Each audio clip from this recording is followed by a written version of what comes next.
Okay, I didn't sleep at all last night because I still have PTSD from when the fire affected the house a couple months ago. Anytime there's wind, just automatically. So I made a list with important things I wish I knew before the fire evacuation. So hopefully this will help some people. First, grab the 5 Ps: people, pets, prescriptions, papers, personal needs, priceless items. That's 6, but pets are family. Also, don't forget like safe, jewelry, cash. Next, full tank of gas. A lot of the gas stations will not be working because of power outage. So you want to make sure you go get gas, fill up an extra little one of those tanks just in case. So things to do to your house before leaving: remove outdoor cushions that can catch fire. Also forgot to say anything that can fly away, like my cabana went into the tree because I didn't tie it down. That was such an L for me. It was the first windy day. My bad. Don't be like me. Anything that's going to cause issues for other people. Hose the house down if you can. Leave doors and gates unlocked for firemen so they can get into the house without knocking your door down. This happened to 2 of my neighbors where they knock their front doors in to get in because they have to have access to the attic, because if your attic catches fire, you're fucked. I accidentally left a door unlocked and that's how they got in, so we didn't have any damage there, and that was something I was super grateful for. Also forgot leave gates open for animals. My neighbor lost their chickens and it could have been prevented. Make sure you close all your windows because the smoke, it will stay in your house for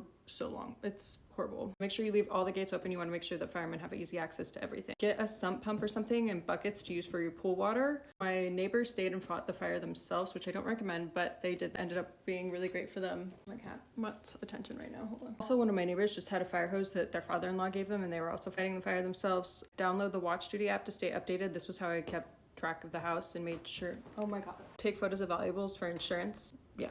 Also, just of your house in general. It makes claims easier. Wear a mask. I didn't, and it was so bad for my chest. I had to drink that mullein leaf tea, which cleans out your lungs, so that's another thing. That's it for like the immediate. Another thing I did deep dives on was like how to make a house less likely to catch on fire. Honestly, a big part of it was the palm trees. The palm trees catch fire, and then the fronds, just the wind takes them, and that's actually what burned a hole in the roof, was our neighbor's palm tree, which like I'm not salty, but like I will never look at palm trees the same. Okay, wait, also make sure the gutters are cleaned because there were pine needles in the roof, and that's also what caught fire, so partially maybe. So try to avoid palm trees and eucalyptus trees close to the house, or just in general, honestly. In California, it's really bad. Plant succulents and cacti because they won't burn because they're mostly water. It's a lot better. Do not use wood chips for landscaping. Our neighbor had wood chips close to his house. He, the next day after the fire, replaced all of it with rocks and sand. Don't have any plants or trees touching the house or going over the house. Thankfully, the tree guys came and trimmed. I hate how it looks when they do it, but it is so great, especially during the season. You really want to get the trees trimmed back. Don't have any loose trash. Something to keep in mind when choosing a house is wood houses go the fastest. That's the ones that got leveled, was